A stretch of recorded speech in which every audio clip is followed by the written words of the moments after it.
Dear all, Assalamu alaikum. I take this opportunity to thank Muslim Institute and Sahibzada Sultan Ahmad Ali Sahib, who gave me the opportunity to talk about a theme and the exalted area where angels fear to tread. However, as the saying goes, fools rush in where angels fear to tread. And here I am, the fool. Nevertheless, I'll try to speak about Aulia Karam and Sufi literature in order to benefit from the tasarruf of talking and reading about Aulia Karam. At-Tawhid, translated as the Key of Monotheism, is a short Persian Sufi treatise written by Sultan Bahoo Sahib.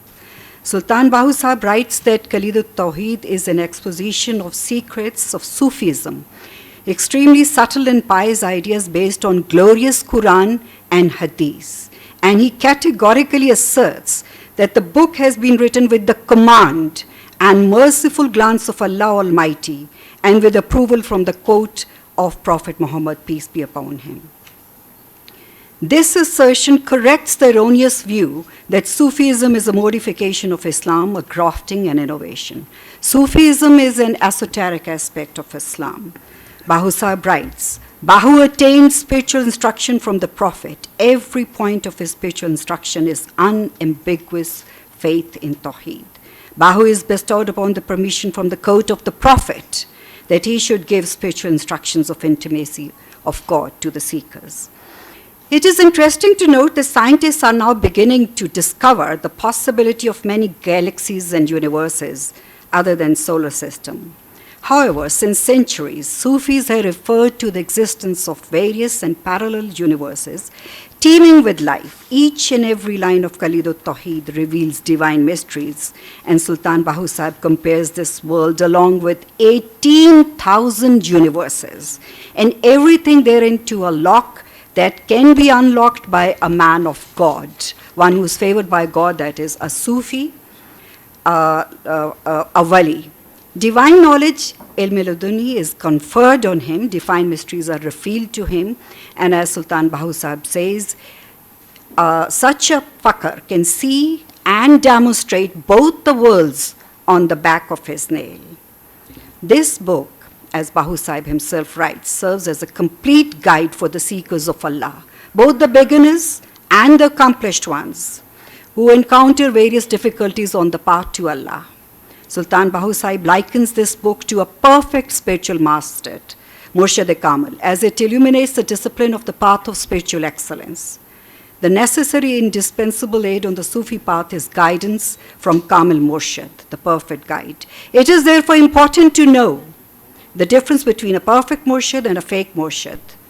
A study of At-Tawhid helps the seekers to distinguish between a perfect master, Murshid-e-Kamil, and a fake master. The hypocrites who pretend to be men of God but are actually slaves of their desires, base self, nafs. Bahoo Sahib quotes from the Quran to bring out the hypocrisy of religious scholars and jurists when he says, do you command others for piety and forget yourself whilst you also recite the book of Allah?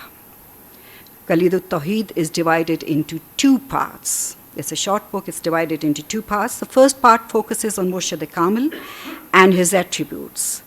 Murshid-e-Kamil is a wali, a friend of Allah, a Sufi, that is, he is a pure lover of God, one who is immersed in oneness of Allah.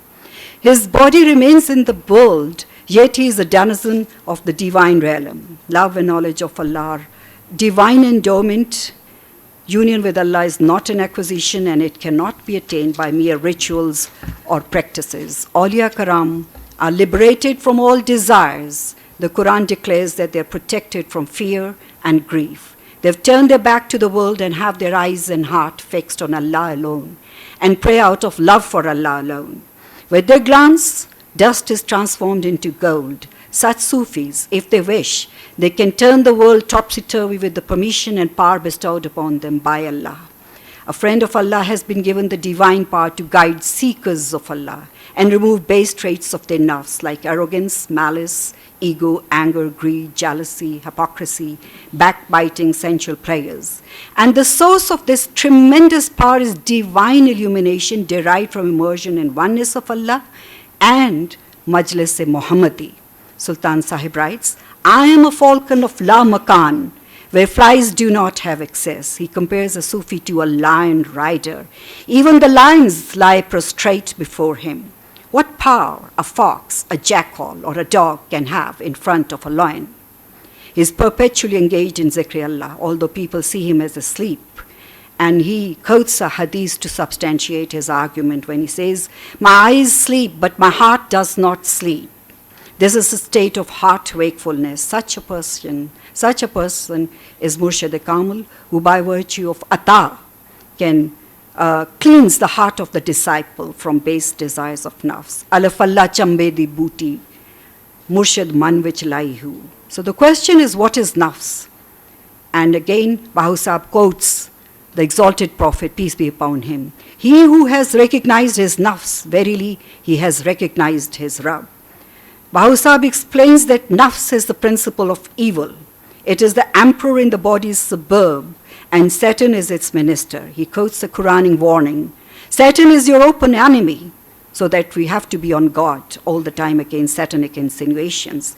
When Sultan Bahoo Sahib says that Satan enters and exits the human body 70 times a day, and within every hair there is an entrance for Satan, he means that Satan deploys multiple devious strategies to masquerade, tempt, dupe, and lead astray human beings from the straightest path. In the absence of guidance from Murshid, nafs grows bigger by acquisition of bookish knowledge and performance of mystical exercises. Lakh hazar kitaban padhiyan zalim nafs na marda hu, baaj fakira koi na mare e chor andar da hu. Sultan Sahib states in clairvoyance, magic, trance, occults, astrology as spurious and perverted forms of spirituality because they feed ego and are prompted by the desire for fame, power, wealth, and pleasure. On the other hand, a Sufi does not desire for anything in the two worlds.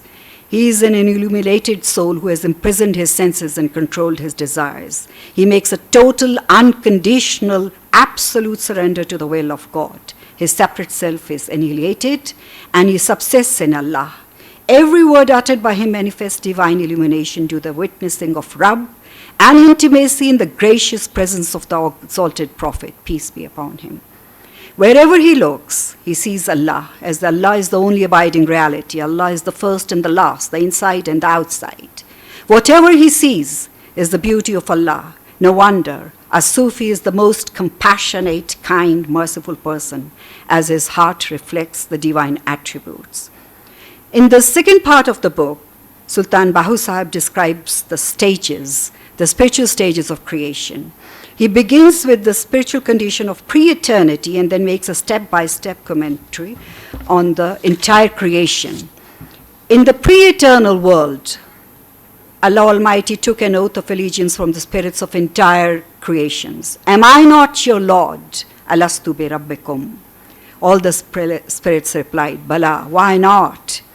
This trans-historical covenant between Allah and spirits brings out the transcendental nature of Sufism. Sufism is not a movement, as is contended by some of the scholars.